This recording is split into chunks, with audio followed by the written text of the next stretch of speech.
Do here. I'm going to make an opening statement. Senator Shaheen is. We will then defer to Senator Rubio. Then we'll go, excuse me. He took your chair and thinks he's running the place now, kind of like you did. Anyway, we'll then have your statement, Secretary Rubio, and then we're going to open it up to a round of 5-minute questions. Before we talk any further about what we're going to do, I want to talk a little bit about what we're not going to do. As you know, since I've taken chair of the committee, we have a zero tolerance on any kind of protests, on any kind of attempt by anyone in the audience to contact, influence, or in any way communicate with either the witness or people that are here on the dais. So that includes no signs, no standing up, obviously no shouting or comments. And so you'll be interested to hear, Secretary Rubio, since you were here last time, it's been calm and quiet. We haven't had to run anybody out of here. But if we have a problem, you'll be taken into custody and banned from the coming into this room for the next year. So with that, I would like to say a warm welcome back, Senator Rubio. We're always glad to have you here and so glad you're happy to spend time with us. You've picked up a little bit more responsibility since we saw you last time, but you don't look any worse for the wear, so I think you can handle it. And it's good to have you here again. Welcome back to the Constitution Corner, where American values come first, where the Constitution is our compass, and where we pull back the curtain on the out-of-touch elites in Washington. If you believe in liberty, fiscal sanity, and putting America first, hit that like button, subscribe, and ring that notification bell so you never miss an episode. Under President Trump and your work at the department, this administration has accomplished incredible things in a short period of time. To name a few, a secure border, a ceasefire between India and Pakistan, continued pressure on both the Russians and the Ukrainians to end the war, and the return of American hostages from the clutches of Hamas. You've instituted a return to the Office for States employees and a return to a merit-based hiring system, ensuring the department can deliver for the American people. And of course, the Trump administration has sought to overhaul our federal spending, cutting much of the waste and abuse that wreak havoc on America's bottom line. Indeed, today up here, one of the main concentrations we have of the view is the fact that we're going upside down $1 trillion every 150 or so days. You've done all of these things while maintaining our strong presence abroad. This committee has worked hard in a bipartisan manner to approve 31 nominees for posts here and overseas to make sure you have the staff you need. And we continue to do so because you can't be everywhere at once, and the U.S. must have high-level representation on the world stage. This is important because we face threats from all across the globe. Actors from China to Russia, from North Korea to Iran have united in an authoritarian axis bent on weakening the United States. I believe China is America's greatest long-term competitor. But the previous administration treated China like an ally we disagreed with rather than an aggressor that takes advantage of America and our allies at every level. The Chinese government is fundamentally different from the United States. Where America promotes free markets and innovation, the CCP clamps down on businesses and steals American intellectual property.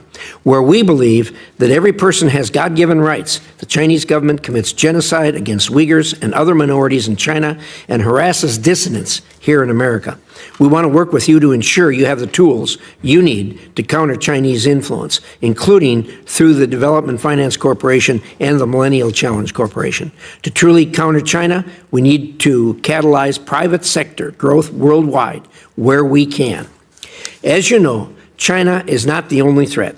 Over the last decade, particularly in the last 3 years, Putin's aggression has created the largest security crisis in Europe since the Second World War. President Trump is working diligently to help end this conflict. We need to keep pushing our European allies to increase cooperation on security. Some have already boosted their defense spending to 5%, but many still need to take stronger steps to confront the threats they face from Russia. In the Middle East, even after the president's successful trip, tensions remain high. Hezbollah remains a disruptor to reform in Lebanon. Baghdad must work to disarm Iranian-backed militias. Israel remains under constant threat from Hamas and Iran's other proxies. And we all hope Syria's government lives up to the opportunity you and the president have given the country with sanctions relief. Meanwhile, the maximum pressure campaign this administration is reinstating on Iran is very promising. We stand a real chance at bringing greater stability to the Middle East. I know you and the president will continue this important work. Finally, I greatly appreciate President Trump's efforts to address long-standing issues with our foreign military sales process. Rebuilding our defense industrial base is critical to America's long-term national security, and FMS reform can play a vital role in that effort. However, I should note that many of the problems that plague the FMS process are the result of less than desirable policies and practices at the Department of Defense. It is in our interest to expand our defense production capacity and deliver needed capabilities to our allies. This committee has always worked closely with the administration on foreign military sales, and I know this will continue under your leadership. Secretary Rubio, as you and President Trump remake the State Department, I hope you'll consider this committee a partner and closely collaborate with us. As you bring the department into the 21st century through thoughtful reforms, I hope to finally see implementation of my Secure Embassies Construction Counterterrorism Act and Mission in a Box Act. These laws will help build new embassies easier, faster, and more cost-effectively, consequently freeing our personnel to conduct diplomacy abroad that advances American interests while better positioning the U.S. government to outcompete adversaries like China. Everyone who sits or... Today we're talking about something that every patriotic American should care deeply about: corporate greed, government complacency, and the growing stranglehold of financial monopolies like Visa and MasterCard. A Senate hearing just took place that laid it all bare, and if you weren't paying attention, you should be, because this affects your wallet, your freedoms, and the future of competition in our free market economy. Now let's break it down. You had a Senate panel grilling the senior advisor to the CEO of Visa, because apparently the CEO himself couldn't be bothered to show up. When asked directly why the CEO skipped out, the advisor shrugged and said he didn't know. He sends his regards. Oh, how kind. We'll be sure to send those regards right back, with a vote that might just rattle Visa and MasterCard to their core. This kind of arrogant behavior from billion-dollar corporations is exactly what happens when companies get too big, too comfortable, and too protected by crony capitalism. These two megacorporations dominate the payment processing industry like a cartel. And make no mistake, they've been able to rake in obscene profits through swipe fees that every single business in America pays just to process your debit or credit card. And who eats the cost? You do. Now here's the kicker. Congress already capped debit card fees once, and guess what? It worked. It saved businesses money. And that savings was passed on to the consumer. That's a rare example of regulation done right. But this bill? It doesn't even go that far. It doesn't cap fees, it just introduces competition. That's it. Competition. The most basic principle of a free market economy. And Visa and MasterCard can't even stomach that? They send in a spokesperson to stonewall and dodge questions while Americans get fleeced at the checkout line? One of the senators even said it plain as day: the high prices in this country are gutting the American people like a fish. He's right. Every dollar counts right now. Inflation is through the roof, groceries are expensive, gas prices are back on the rise, and Washington still hasn't figured out how to stop spending money it doesn't have.